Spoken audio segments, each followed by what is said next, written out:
Mga ilang minutes pa. Tunan mo. Magandang gabi mga kanguso. Hapunan na. Ang ulam namin ay pritong longganisa garlic.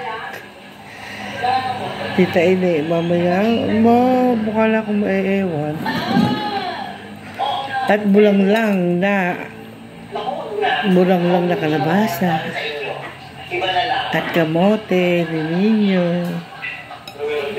Ayan, eto interviewin nyo. Ako? Ano mo? Interviewin? Daddy, ate. Bakit? Para po sa dati namin. Ako yung mga estudyante pag-interview? Sino mo?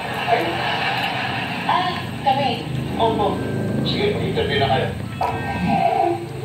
Masarap, fresh bulang lang. With kamote. May saksakan po. May saksakan? Akala mo kung tawag siya ka, no? Oo nga po. Eh, bakit ako sa saksakan?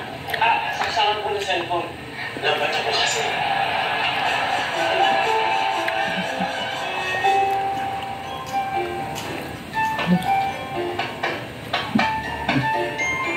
Sorry, thank you, waiter. Ito na yung order nyo kay nanay. Thank you. Ang bilis kasi maubos nito rito eh. Saka, ito nga pala yung application form ko. Are you sure mag-a-apply ka dito? Yes. Sure. Wala rin naman masyadong ginagawa. Saka, sayang din kasi nasa bahay na ako lagi. Okay, I'll just pass this along to my manager. Thank you. Basta. Uy! Ha? Bakit mag-apply ka rin?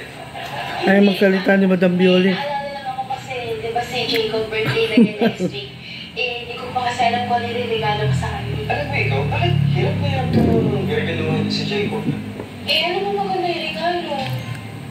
Basta galing sa puso, okay yun. Basta huwag galing sa puso. Ha? Ano naman?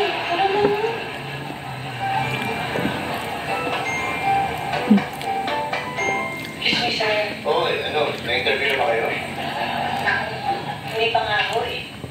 Ang labo kasi kausap ng Maji, parang ewan. Pero nandiyan pa naman sila. Kung yung interview nila, di ba? Kasi sir, naawa ako eh.